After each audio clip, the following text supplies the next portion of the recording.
welcome to the after party. Woohoo! Still says we're live. Let her hair down. Yes, so it's going to still be live, and this will be put up as the after party later on, but the main show will be chopped out, and then I'll put that up on the Arcanum channel separate to the after party, so people can just watch the short version if they want, or they can watch the whole broadcast if they're crazy like us. So, Gotcha. So and those who stay get to hear what we really think. Absolutely, yes. All the nitty-gritty. So let me, if I could just get one point of clarification real quick. Did I tie for the People's Choice? Is that correct? Yes. Okay. Yes. Wonderful. And we decided not to be cruel to Tiff and make her choose. Ties are okay. Ties are share. We can share. I learned that skill very early. I feel like this was the most civil competition that I've been involved in or witnessed. We were all so nice to each other tonight. I know, so nice, exactly. But the other thing is, though, everybody brought really good critical points to all the images that we saw. You know, I mean, everything was really, you know, good points and valid stuff, good insights. Yeah. I think, Trace, you probably were the most critical. Yeah. I was the most what? Probably the most critical, but, you know, in a good way. I'm not saying that's negative or anything, but you had, you know, you pointed out more of the negative things than the rest of us did. But that's yeah, that's my training. You're just mean. Just mean. I don't want to share with you now.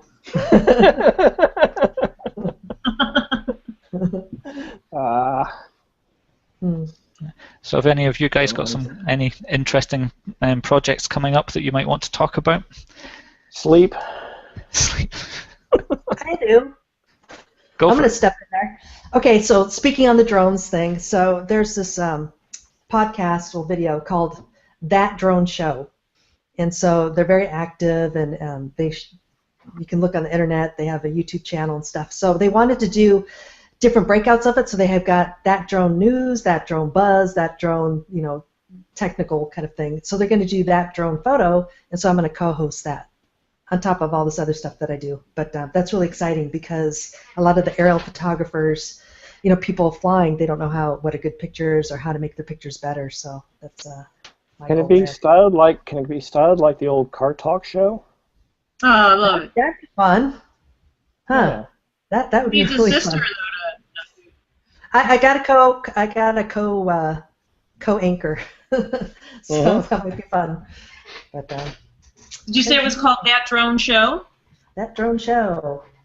Cool. Yeah. Let me ask you this out of curiosity, because when I see drone imagery and things like that, a lot of what I seem to be seeing is video, which I love. It's a personal thing also, which I love seeing. You know, the video. It's almost like having a ginormous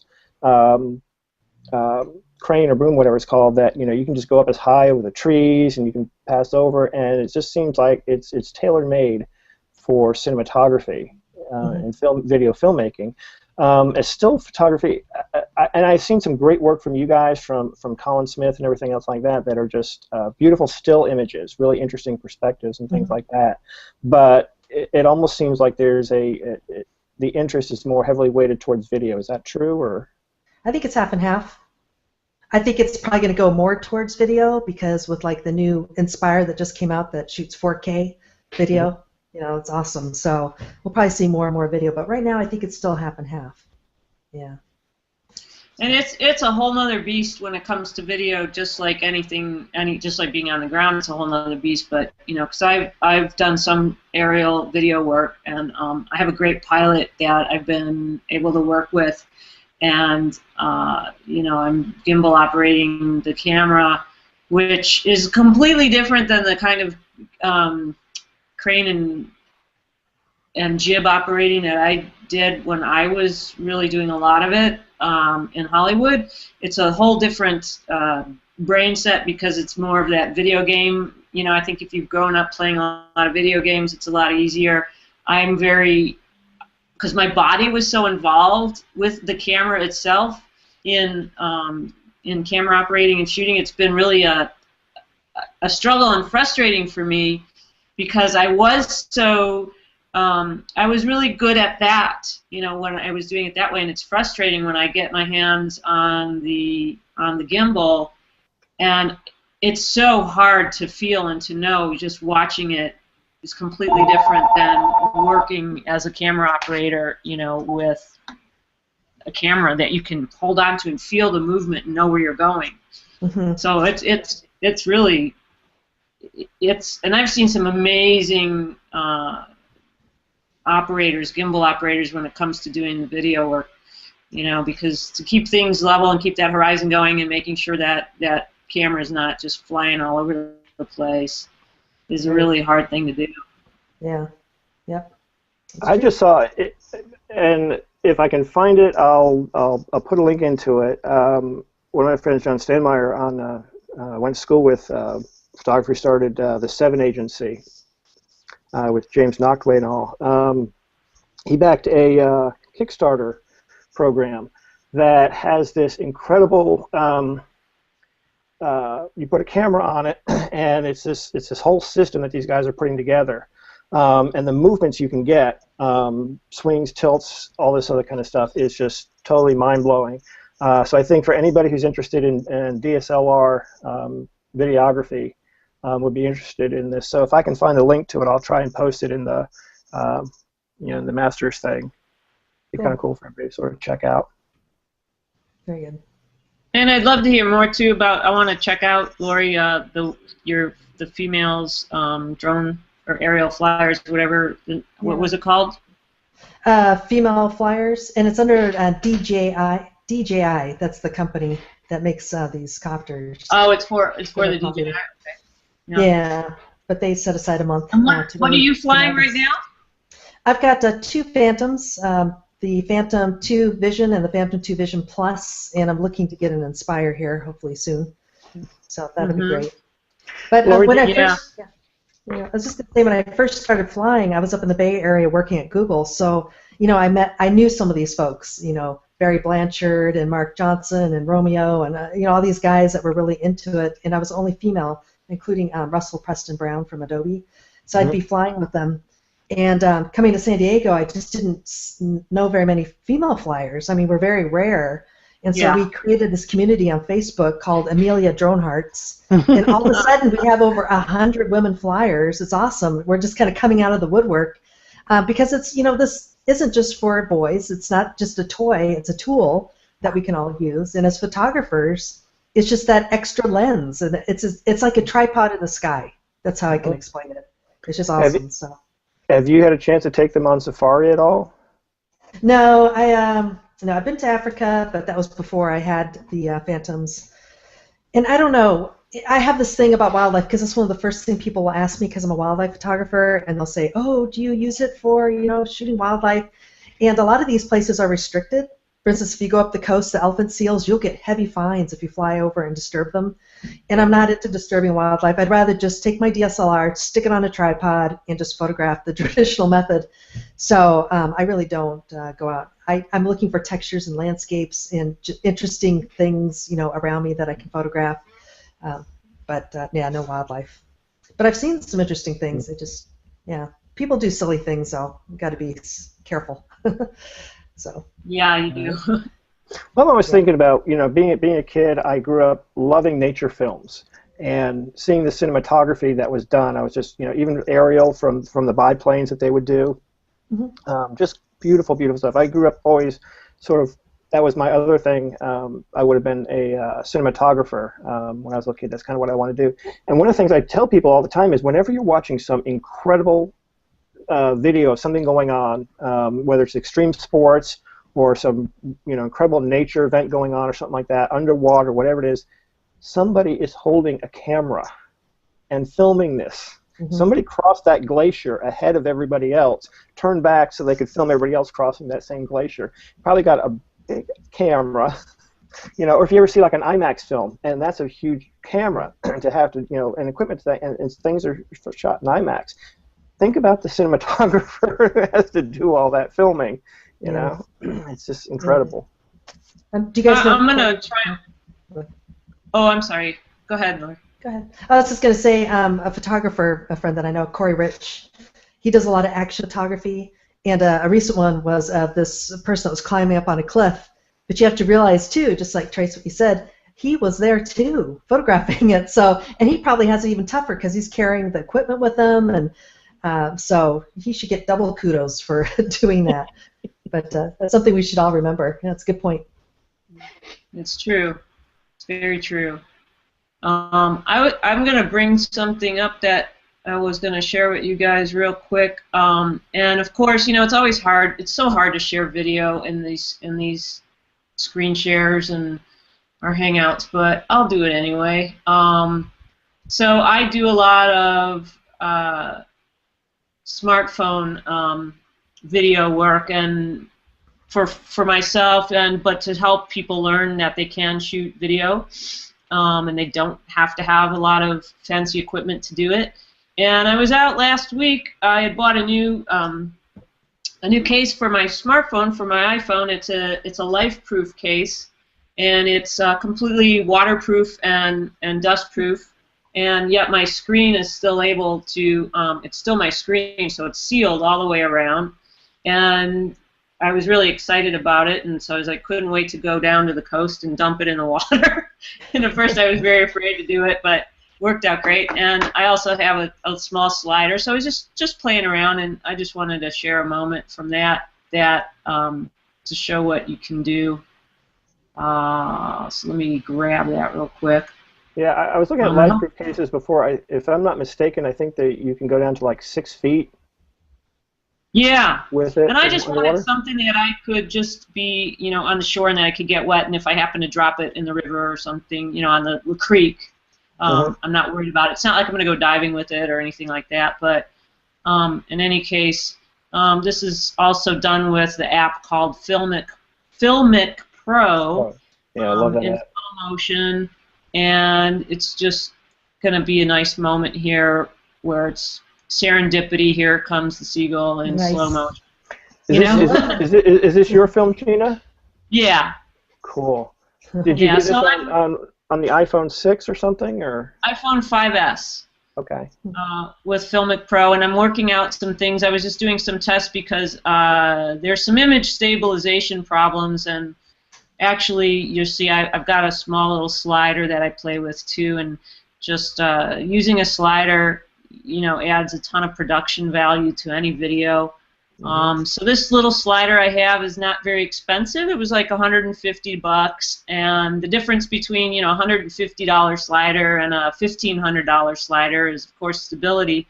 So the $150 slider works great with an iPhone or a GoPro, and it's, as you can see here, it's just giving us some nice production value, and so I'm always researching how to do good productions inexpensively for people who are just enjoy it. And I just enjoy shooting it just for myself anyways. I just love to shoot video. I always like things in motion. So that's kind of some of the tests I've been working on. And Gina, let me ask you real quick. When you're filming something like this in the environment with your iPhone, how are you handling the audio? Do you have an external mic that you use, or do you just kind of film it and take out any sound afterwards? Well, for something like this, I mean, just as a B-roll, I don't really care about the audio at all, and I'm not going to use, like, I would be using this more for music. If I was filming myself, which I do often in these kinds of locations, I have an external mic that I hook up to the iPhone. I'm going to stop the share here. And that's an important thing, obviously, is the sound. And you could be right down on the shore and have it so you could still get the ambient sound of the shore, but have your voice be high enough in the decibel level where you're not getting distracted by all the ambient sounds around you.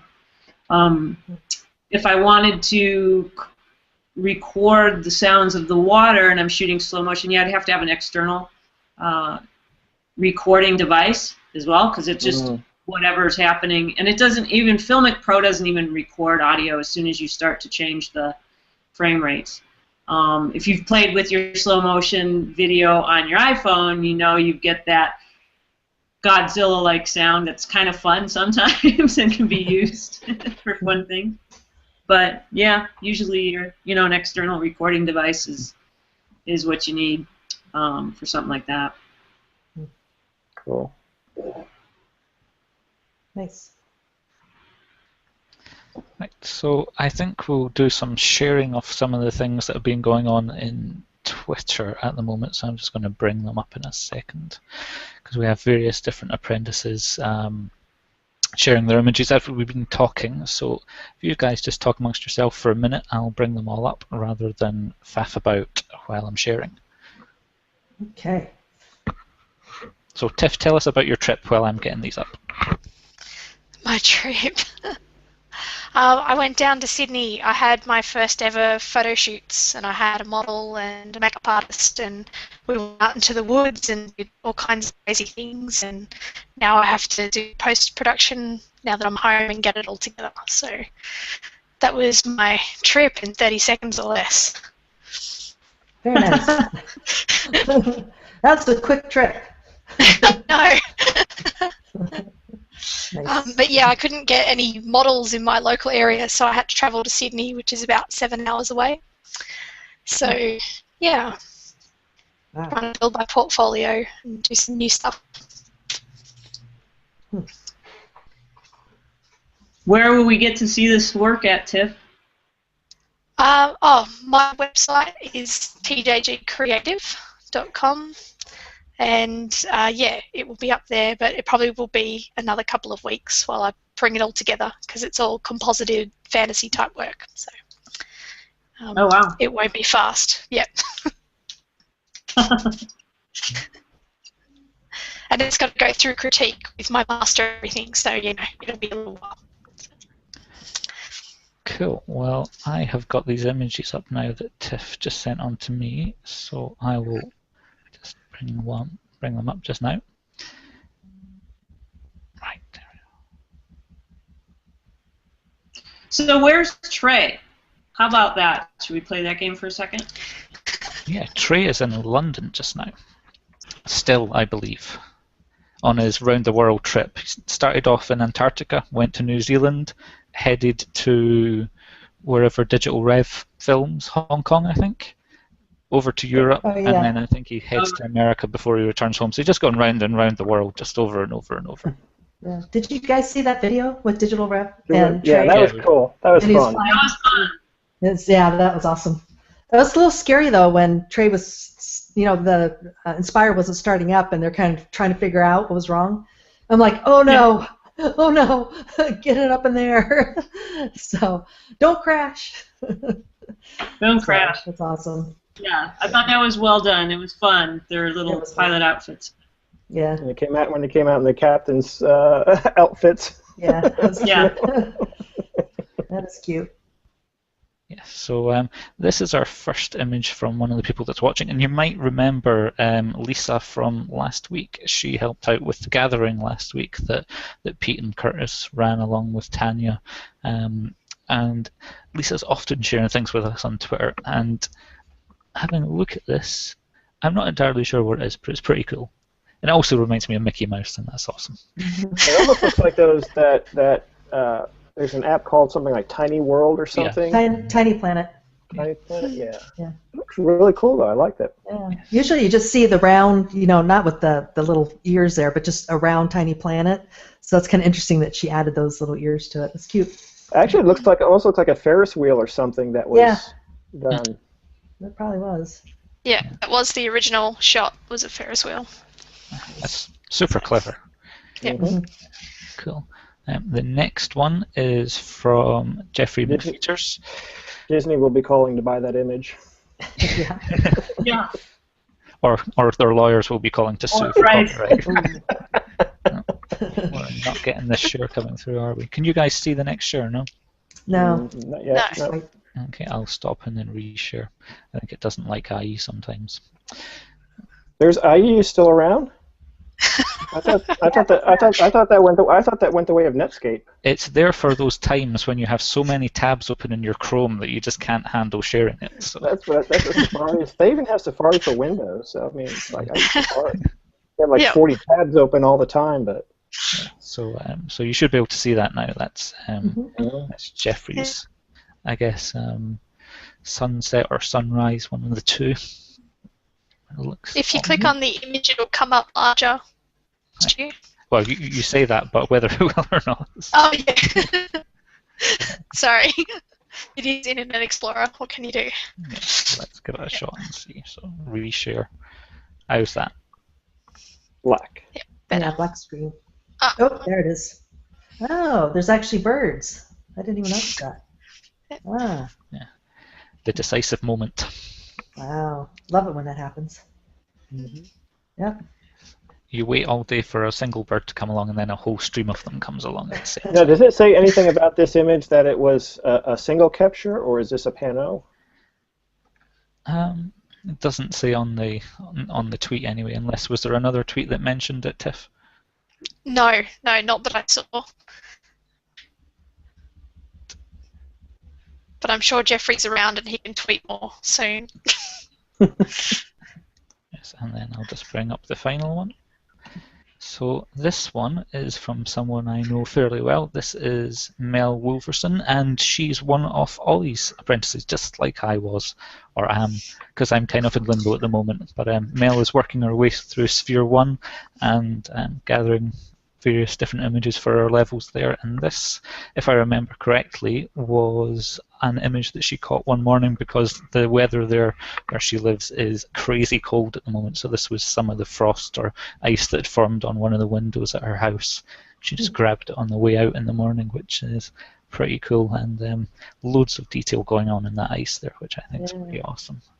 Stuart, can you bring up this image, make it bigger? That's about as big as it gets. Oh, really? Okay. Yeah, this is. Okay.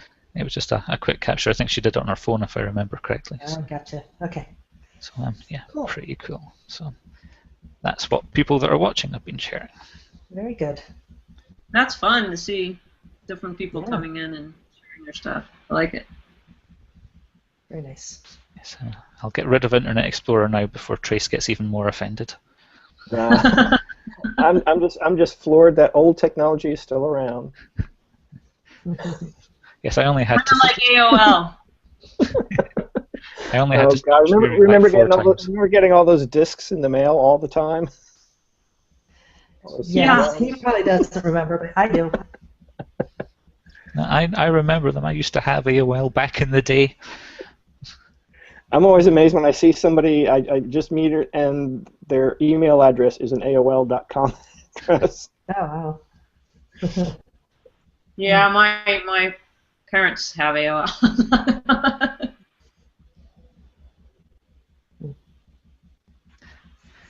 Cool. Well, I think we will finish up the show for just now, unless anyone else has anything to talk about.